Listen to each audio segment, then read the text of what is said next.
呀！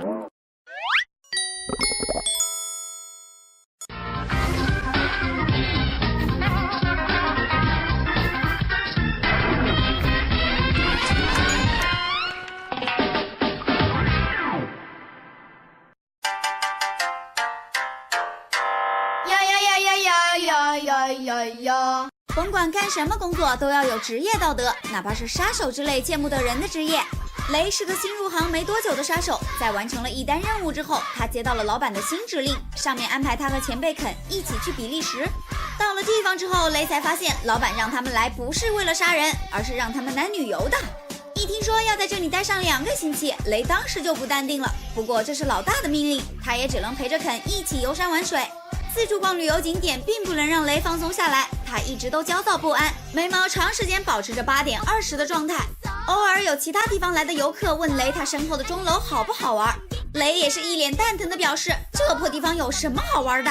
再说了，你们这几个胖成猪的体型，能不能爬上钟楼，心里还没点数吗？像这样骂人要揭短，打人就打脸的行为，要不是雷比胖子跑得快，就真被抽了。晚上雷和肯一起逛街的时候，路遇某个剧组正在拍戏，雷看到了一个美女之后就走不动道了，舔着脸就上去搭讪。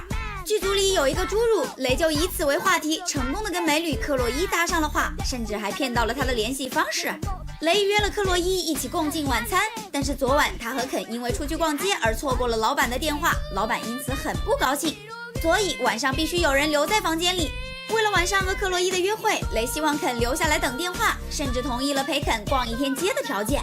在广场上休息的时候，看着蹦蹦跳跳的小孩子，雷想起了之前的一件事情。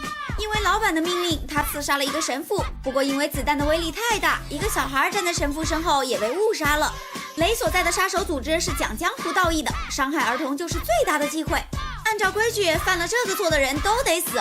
雷对于这件事既愧疚又担心，所以一直表现得很焦虑。在跟克洛伊吃饭的时候，雷也是破罐子破摔，直接承认了自己杀手的身份。但这一听就像是为了泡妞编出来的。克洛伊被逗得可开心了，烟也是抽个不停。邻座同样在跟女友约会的哥们儿很不爽，张嘴就骂个没完。作为一个杀手，雷一般是冷动手的时候坚决不动嘴，一拳就把这家伙打翻在地，一个是打，2个也是打，再顺手就把他想搞突袭的女朋友也给揍了。没想到雷的举动居然迷住了克洛伊，2个人想要做点成年人该做的事儿。这还没开始呢，一个小光头就闯了进来，拿枪指着雷。杀手怎么能被普通人拿枪威胁？雷顺手就把枪给抢了过来。克洛伊解释说，小光头是她的前男友，枪里装的也是空包弹，他们没分手之前就是靠仙人跳抢劫游客挣钱的。空包弹是吧？空包弹也能让你疼得满地打滚儿。好歹小光头是前男友，把他留在这里也太妨碍滚床单了。克洛伊只能先把他送去医院。本以为没滚成床单就够倒霉的了，雷却不知道更倒霉的事情还在等着他呢。肯在守着房间时接到了老板的电话，要他干掉雷，毕竟雷坏了规矩，肯又是雷的入门导师，这活儿必须由他来干。第2天，肯在公园找到了雷，杀死儿童的愧疚感始终无法释怀。雷正准备开枪自杀，肯拦下了雷，可看到肯手中的枪，雷马上明白他是组织派来解决自己的。肯最终没能狠下心肠干掉徒弟，而是把雷送上火车去别的地方躲一段时间。然后肯打电话告诉老板自己把雷放跑了，老板要是不爽就直接来找他吧。老板当然不爽了，气得当场就把电话给砸了，随后启程来到比利时。老板找到肯之后，2个人先是喝了杯啤酒聊聊天，再怎么说也是相识多年的老朋友了。叙完酒之后就到了见生死的时候了，肯觉得在闹市区开枪不太好，不如去钟楼吧。2个人去钟楼的路上没有发现雷其实就在他们身边不远处，正抱着克洛伊肯呢。原来雷正坐在火车上思考该去什么地方的时候，之前被揍的那对情侣也在车上，直接向乘警举报了他，雷也被抓回了比利时。不过雷也不算倒霉透顶，克洛伊把他保释了出来。钟楼顶上就像肯不忍心杀掉雷那样，老板也不忍心杀掉肯，只是打伤了他。本来这个时候不出意外的话，故事就该结束了，但意外偏偏还是发生了。小光头看到了雷和克洛伊在一起，而他通过自己的关系又知道老板要杀死雷，于是很高兴地跑去通风报信。肯毕竟受了伤，不可能赶在老板之前找到雷，2点之间直线最短，肯也是豁了出去，直接从钟楼上跳了下去。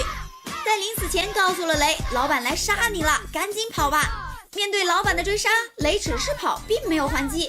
一路逃到了当初遇到克洛伊的那个片场，老板也不客气，连开3枪打倒了雷。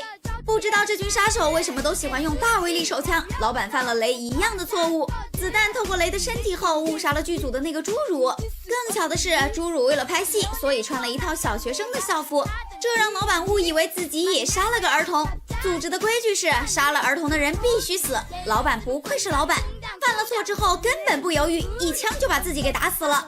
最后只剩下重伤的雷被医务人员送往医院，这回他终于不想死了。